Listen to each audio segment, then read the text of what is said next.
বলে নাকি সেই ডায়লগ দিয়ে আমি নাকি হিংসা প্রচার করে বেড়াচ্ছি। তাহলে ভেবে দেখ, তাহলে ডায়লগ তো বলবো, ওই ডায়লগটা একটু ঘুরিয়ে বলছি। আমি জল ঢোড়াও নই, প্রেমে পড়াও নই,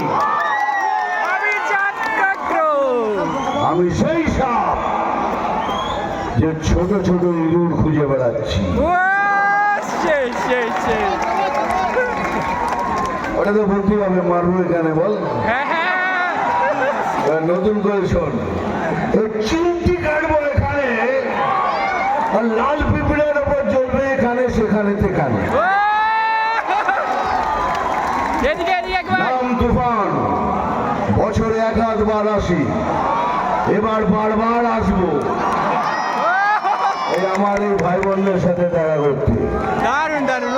আমি খবর পড়ি না, আমি খবর দেখি না, আমি শুধু খবর তৈরি করি। ভালো থাকবেন। সুখানদার মতো মানুষ পাবেন না। অনেকদিন ধরে ওনার সাথে ঘুরেছি, একটা ভদ্রলোক, সুন্দর লোক, মানুষ, তাকে বারবার করে জিতিয়ে আনো, এটাই আমার ইচ্ছে। ভালো থাকবেন। জয় শ্রীরাম।